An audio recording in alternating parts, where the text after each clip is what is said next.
একজন চিকিৎসক ছিলেন অভয়া, ডিউটিরত অবস্থায় অভয়ার নতুন করে আমরা অনুসন্ধানের ফাইল শুরু হয়েছে, স্বাস্থ্য ভবনও শুরু হয়েছে। আগামীকাল খুব গুরুত্বপূর্ণ বৈঠক আছে মাননীয় মুখ্যমন্ত্রী শুভেন্দু অধিকারী মহাশয়, তারপরে বাকিটা বলবো। অভয়কে চিকিৎসকরা তখনও ভোলেনি, এখনো দাঁড়িয়ে আছি, ভুলছি না, বিচার না পাওয়া অবধি ভবিষ্যতেও ভুলবো না। অভয়ার আত্মা আশ্বস্ত থাকুক, তার সহকর্মীরা এখানে দাঁড়িয়ে আছে। মন্ত্রিত্ব এবং রাজনীতি এবং চিকিৎসা দুটো একসাথে সামলাতে পারবেন না। কিভাবে? ছেড়ে দিয়েছি চিকিৎসা, একদম সম্ভব না। চেষ্টা করেছিলাম প্রথমে, আমাদের ভাই ইন্দ্রনীল খান ছিলেন, আমাকে বলেছিল যে পারবে না। ডক্টর ইন্দ্রনীল খানই সত্যি বুঝে গেছি সম্ভব না। খানিকটা চেষ্টা করেছি, বেশ খানিকটা চেষ্টা। আমি তো বললাম পারিনি। আপনার যে বিষয় অঙ্কোলজি, সেই বিষয়ের উপরে আলাদা করে কোনো ফোকাস করার প্ল্যানিং? এসএসকেএম এ কিন্তু ক্যান্সার ইউনিট খুলছে ভালোভাবে, দুখানা লিনিয়ার অ্যাক্সিলারেটর আসছে, বাকি লিনাক ঢুকছে আরো 5খানা। তো ভালো ভালো জিনিস আসছে, এগুলো আমি বললাম তো, আপনি সাংবাদিকদের অসুবিধা, মুখ দিয়ে বার করেই ছাড়বেন না। আর না বলছি দেখো, একটু আবার কি সকালবেলায় তো রাজনৈতিক প্রশ্ন।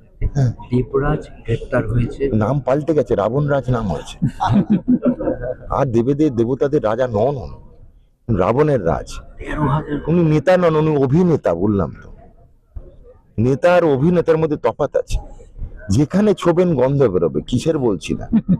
দলে এখন 4 জন আছে, মমতা বন্দ্যোপাধ্যায়, অভিষেক বন্দ্যোপাধ্যায়, আর 2 জন আছে যারা সূর্যাস্তের পরে জল পান করেন না। তা এদের নিয়ে আর কি ডিসকাস করব? ইতিহাসের পাতায় চলে গেছে বাবর, আকবর, হুমায়ুন, মমতা বন্দ্যোপাধ্যায়, অভিষেক বন্দ্যোপাধ্যায় একই সঙ্গে উচ্চারণ করা যায়।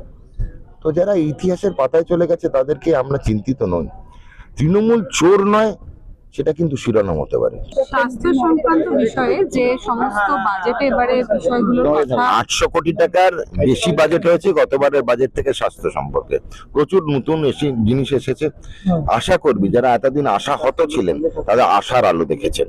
5,000 টাকা তাদের বাড়ানো হয়েছে, বুঝতে পেরেছেন? কারুর মাইনে কোনো সময় কতজনের দেখুন তো 5,000 টাকা বাড়ানো হয়।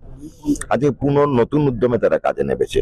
স্বাস্থ্যকর্মী যদি দেখতে হয়, পশ্চিমবঙ্গের স্বাস্থ্য পরিষেবা নয়, ভারতবর্ষের স্বাস্থ্য পরিষেবার কিন্তু সিট দ্বারা আশাকর্মীরা। আজকে আশাকর্মী যদি ঠিক থাকে তবেই ভ্যাকসিন পৌঁছবে। আশাকর্মী যদি ঠিক থাকে তাহলেই কিন্তু প্রসূতি মা তার পরিষেবা পাবে, বাচ্চাটি তার পরিষেবা পাবে, নিউট্রিশন বা পৌষ্টিক আহার পৌঁছবে, সবকটা ওদের হাতে। আজকে আশাকর্মীরা খুশি। পশ্চিমবঙ্গ ভারতবর্ষের যে জনস্বাস্থ্য বিভাগ শিশু এবং মায়েদের যে প্রসূতি মায়েদের পরিষেবা, সেটা ঘরে ঘরে পৌঁছাবে। আজকে যে ম্যালেরিয়ার আমরা মাল্টি ড্রাগ অ্যাডমিনিস্ট্রেশন শুরু করলাম, সেটাও আশাকর্মীদের হাতে। তো এরা না থাকলে আমরা কি করে চলবো? সেটা প্রথম পদক্ষেপ। আজকে 200টি অ্যাম্বুলেন্স নতুন ছাড়া হলো, দেখতে পেলেন। 45 দিনের সরকার, 200-র অধিক মোবাইল মেডিকেল ইউনিটস আসছে। 45 দিনের সরকার, কন্ট্রোল রুম ওপেন হয়ে গেল। 250 বেসরকারি বেড কোনোদিন ভেবেছিল? আমরা লাস্ট 2 সপ্তাহ ধরে লাগাতার বৈঠক করে 250 বেসরকারি বেড নিঃশুল্ক, এই 2,500 বেসরকারি বেড 2,500 সংযোজিত হয়েছে। কন্ট্রোল রুম কোনোদিন কেউ ভেবেছিল পশ্চিমবঙ্গের হেলথ কন্ট্রোল রুমে? সারা পশ্চিমবঙ্গের সব ডিস্ট্রিক্ট হাসপাতাল, মেডিকেল কলেজ, রুরাল হসপিটাল, এমনকি বেসরকারি প্রতিষ্ঠান, বড় দুটো অ্যাড করা আছে, মণিপাল আর অ্যাপোলো।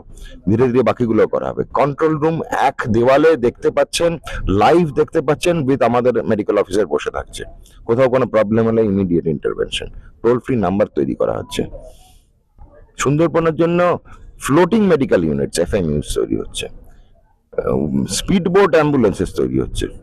আরো কিছু কিছু আসবে, সেগুলো আমরা বলবো না, সেগুলো মুখ্যমন্ত্রীর সঙ্গে বৈঠক আছে। খুব চমকপ্রদ জিনিস আসবে, সেগুলো আমাদের পরিষেবা আরো সুদৃঢ় করবে। কিন্তু সব জিনিস তো বলা যায় না এখনই সংবাদ মাধ্যমে।